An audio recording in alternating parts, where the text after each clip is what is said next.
أعوذ بالله من الشيطان الرجيم.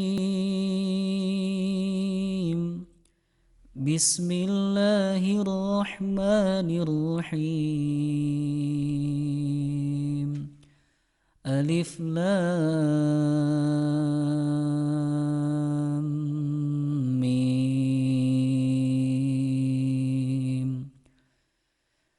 ذلك الكتاب لا ريب فيه هدى للمتقين الذين يؤمنون بالغيب ويقيمون الصلاة ومما رزقناهم ينفقون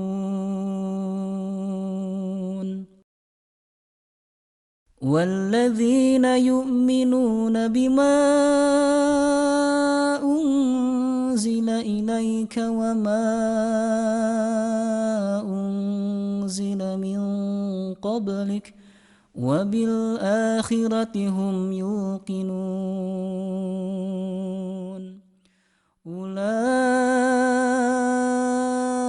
على هدى من ربهم وأولئك هم المفلحون. صدق الله العظيم.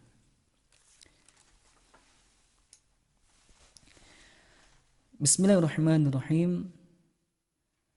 إن الحمد لله نحمده ونستعينه ونستغفره ونعوذ بالله من شرور أنفسنا ومن سيئات أعمالنا من يهده الله فلا مضل له ومن يضلله فلن تجد له وليا مرشدا. أشهد أن لا إله إلا الله وحده لا شريك له وأشهد أن محمدا عبده ورسوله الذي لا نبي بعده. اللهم افتح لنا قلوبنا وألهمنا رشدنا واهدنا إلى صراطك المستقيم. اللهم إنا نسألك علما نافعا وإيمانا ثابتا ويقينا راسخا وقلبا خاشعا ولسانا ذاكرا ورزقا حلالا طيبا وعملا صالحا متقبلا. وحييكم جميعا بتحيات الإسلام. السلام عليكم ورحمة الله وبركاته. Saudara-saudaraku kaum muslimin wal muslimat yang mudah-mudahan dirahmati Allah, Al-Quran merupakan sumber petunjuk jalan yang lurus. Allah Subhanahu wa taala berfirman, "Dzalikal kitabu la raiba fihi hudal lil muttaqin."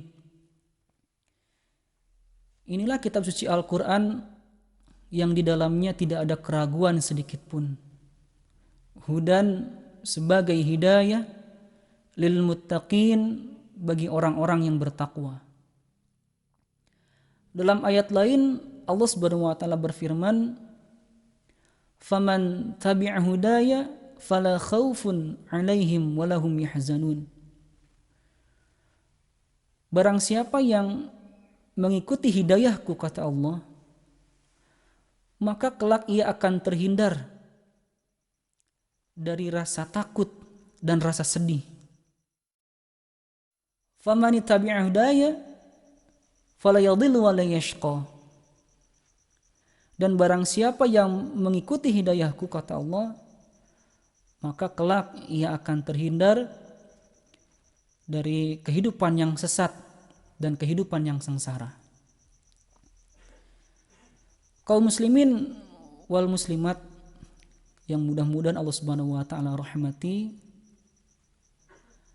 umat Islam merupakan umat yang paling dicintai oleh Allah Subhanahu wa taala. Ketika umat Islam itu sendiri mengikuti Allah, mengikuti peringatan Allah, mengikuti petunjuk Allah. Namun umat Islam itu akan berada dalam kondisi yang terpuruk, bahkan sangat terpuruk, ketika mereka menjauh dari peringatan Allah, menjauh dari petunjuknya, dan menjauhi Al-Quran. Allah Subhanahu wa taala berfirman, "Wa man a'rada an dzikri fa inna lahu ma'isyatan dhanka." Dan barang siapa yang menghindari peringatanku, menjauhi Al-Qur'anku, kata Allah, maka kelak ia akan mendapatkan balasan, yaitu berupa kehidupan yang sempit. Dan kelak Allah Subhanahu wa taala akan mengumpulkan mereka dalam keadaan buta pada hari kiamat. Qala rabbi lima hasyartani a'ma.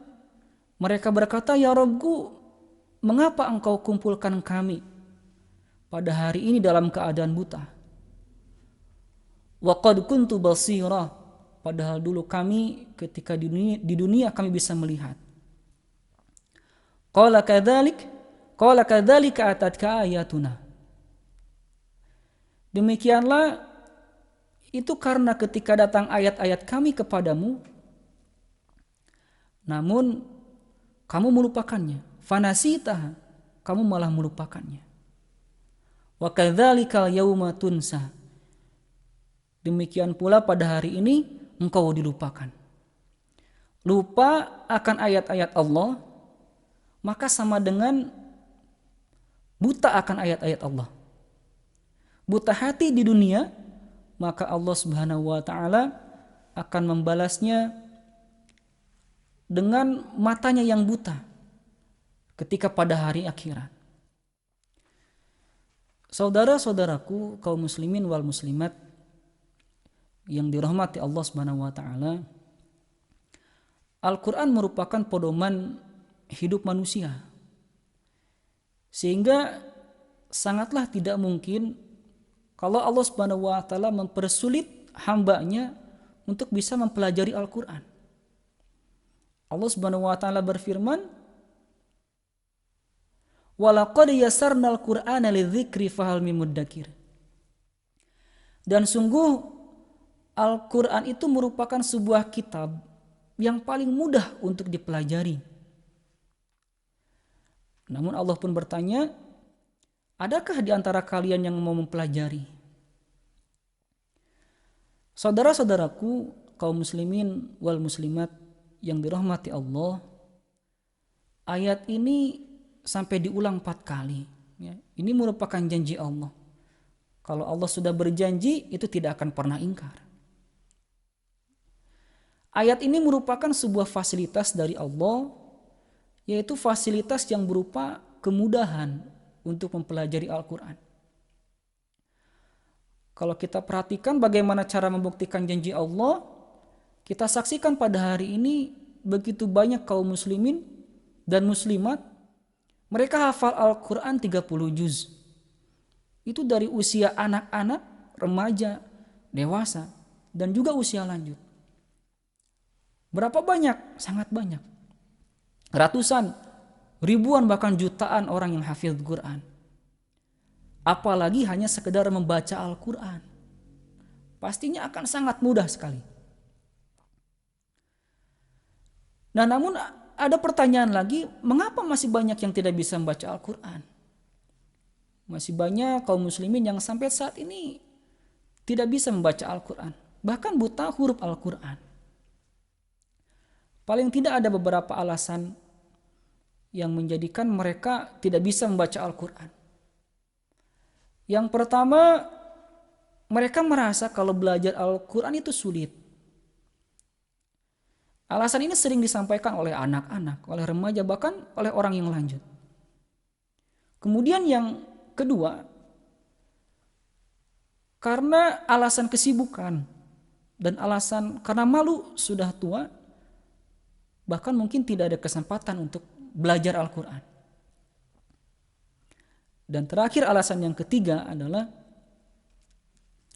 ini alasan yang senantiasa didawamkan oleh siapapun yang tidak bisa membaca Al-Quran, yaitu tidak menemukan sebuah metode yang tepat.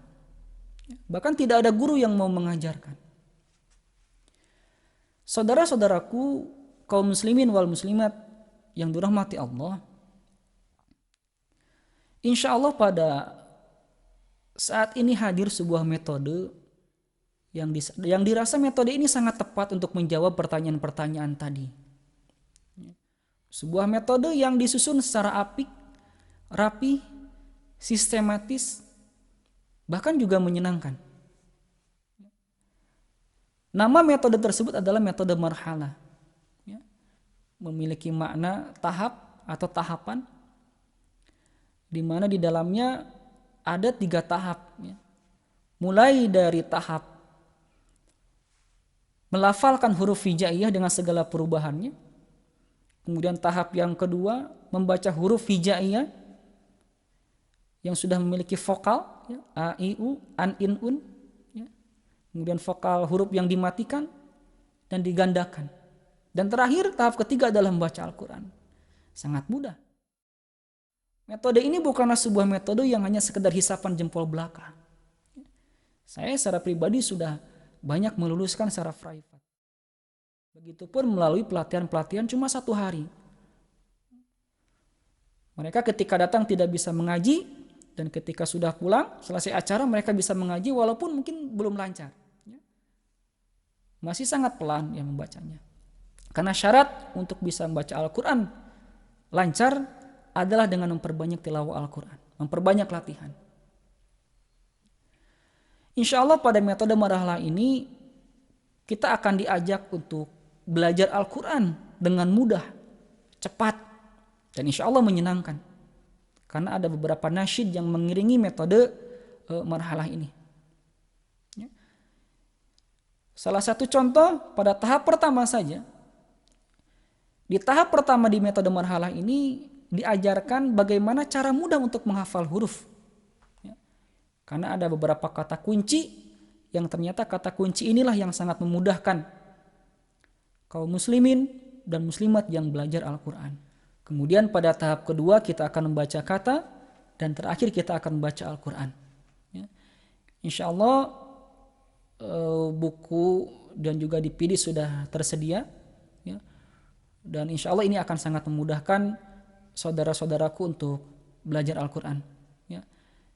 Setelah ini kita akan sama-sama belajar, mulai dari menghafalkan huruf sampai nanti akhir materi. Insya Allah mudah-mudahan tidak lama, cuma 3 jam, atau mungkin kita bagi menjadi 3 hari atau 3 minggu. Paling lama saya mengajarkan metode marhalah ini cuma 10 kali pertemuan. Dan mudah-mudahan saudara-saudaraku kaum muslimin wal muslimat pada hari ini yang sudah mendapatkan buku dan DVD-nya bisa lebih cepat lagi belajar. Demikian mungkin yang bisa saya sampaikan, kurang lebihnya mohon dimaafkan. Assalamualaikum warahmatullahi wabarakatuh.